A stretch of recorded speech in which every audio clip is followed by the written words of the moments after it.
X block Congress secretary তিনি কোটি GP তেখেতক মই আমন্ত্ৰণ জনাইছোঁ জীৱন শৰ্মা ডাঙৰীয়া। তাৰপিছত প্ৰাক্তন প্ৰধান শিক্ষক বাগমাৰী প্ৰাথমিক বিদ্যালয়ৰ গংগাধৰ কাটি ডাঙৰীয়া তেখেতক মই মঞ্চত আহিবৰ কাৰণে অনুৰোধ জনাইছোঁ। ডক্টৰ আলিয়া আহমেদ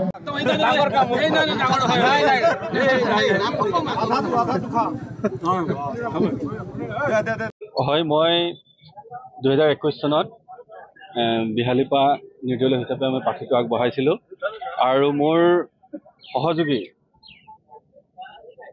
মোৰ বন্ধুবৰ্গৰ জৰিয়তে মই প্ৰায় 30,670টা ভোট মই পাইছিলোঁ। আৰু যিহেতু যোৱা 2 বছৰত মই ডক্টৰ হিমন্ত বিশ্ব শৰ্মাৰ নেতৃত্বত অসম চৰকাৰে যিখিনি ডেভেলপ কৰিছে, বিশেষকৈ আমাৰ লক্ষ্য উদ্দেশ্যই আছিল যে আমাৰ বিহালীয়ে হওক বা অসমতে যিকোনো প্ৰকাৰ যদি নিবনুৱাখিনি সংস্থাপন হয়, সেই সংস্থাপনৰ লক্ষ্যটো মই বিহালীত লৈছিলোঁ। আৰু অসম চৰকাৰে অৰ্থাৎ ডক্টৰ হিমন্ত বিশ্ব শৰ্মাৰ চৰকাৰখনে প্ৰায় 60,000 ল'ৰা ছোৱালীক এই যোৱা 2 বছৰত সংস্থাপন কৰিলে। গতিকে তেখেতৰ নীতি আদৰ্শৰ ওপৰত আমাৰ বিহালী সকলো যুৱক যুৱতী বা মোক সহায় কৰা প্ৰত্যেকজন মোৰ শুভাকাংক্ষী বন্ধু ভাইটি বাইদেউ ভণ্টিসকলে আকৃষ্ট হৈছে আৰু তেখেতসকলৰ নিৰ্দেশ মৰ্মে মই যোৱা 29 ফেব্ৰুৱাৰীত ভাৰতীয় জনতা পাৰ্টীত মই যোগদান কৰিছোঁ।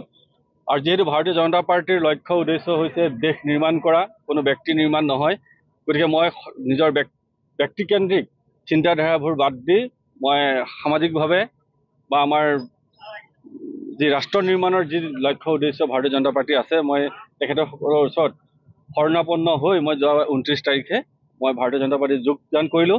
আৰু যিসকল সতীৰ্থই মোক বিহালী সমষ্টিৰ প্ৰায় এই 23,600 ভোট দিয়াবলৈ তেওঁলোকে যিটো প্ৰয়াস কৰিছিলে, মোৰ সকলো সতীৰ্থক লৈ আজি মই ভাৰতীয় জনতা পাৰ্টীৰ বিহালী শাখাত আমাৰ মাননীয় বিধায়ক তথা শোণিতপুৰ লোকসভা সমষ্টিৰ মনোনীত প্ৰাৰ্থী ৰঞ্জিত দত্তৰ ওচৰত মই সকলোকে যোগদান কৰাই আমাৰ মাজত যি কথা বতৰাবিলাক যে অমিল আছিলে, সেইখিনি মই আজি সমাপ্ত কৰিম বুলি মই ওলাইছোঁ।